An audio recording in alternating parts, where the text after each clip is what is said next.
সবাই জানি ৩৬ দিন মানে কি। গত বছর যখন জুলাই শুরু হয়েছিল তখন কেউ ভাবতেও পারেনি অবাক বিষয়ে বদলে যাবে দেশের ইতিহাস। আপনজন হারাবার বেদনা যে কত কষ্টের। নাটক কম করো প্রিয়। শেখ হাসিনা পালায় না।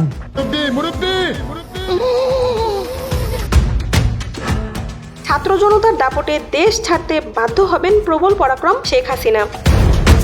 গত বছরের ১ জুলাই বাংলাদেশ এক অবিশ্বাস্য ঘটনার সাক্ষী হয়।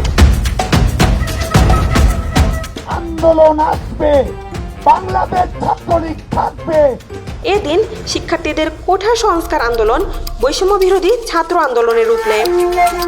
এদিন চাকরিতে কোঠা সংস্কারের দাবিতে ৩ দিনের কর্মসূচি ঘোষণা করা হয়।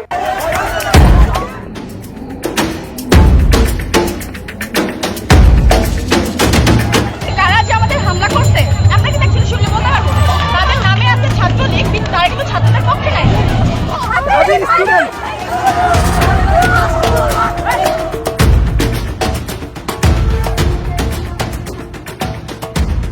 সরকারি চাকরিতে কোঠা সংস্কারের দাবিতে যে আন্দোলন শুরু হয়েছিল শেষমেশ তা গড়ায় সরকার পতনের আন্দোলনে। তার চূড়ান্ত প্রকাশ জুলাই গণ অভ্যুত্থান। আপনজন হারাবার বেদনা যে কত কষ্টের। শেখ হাসিনা পালায় না। ৩৬ দিনের সেই আন্দোলনে ক্ষমতা ছেড়ে ভারতে চলে যান শেখ হাসিনা।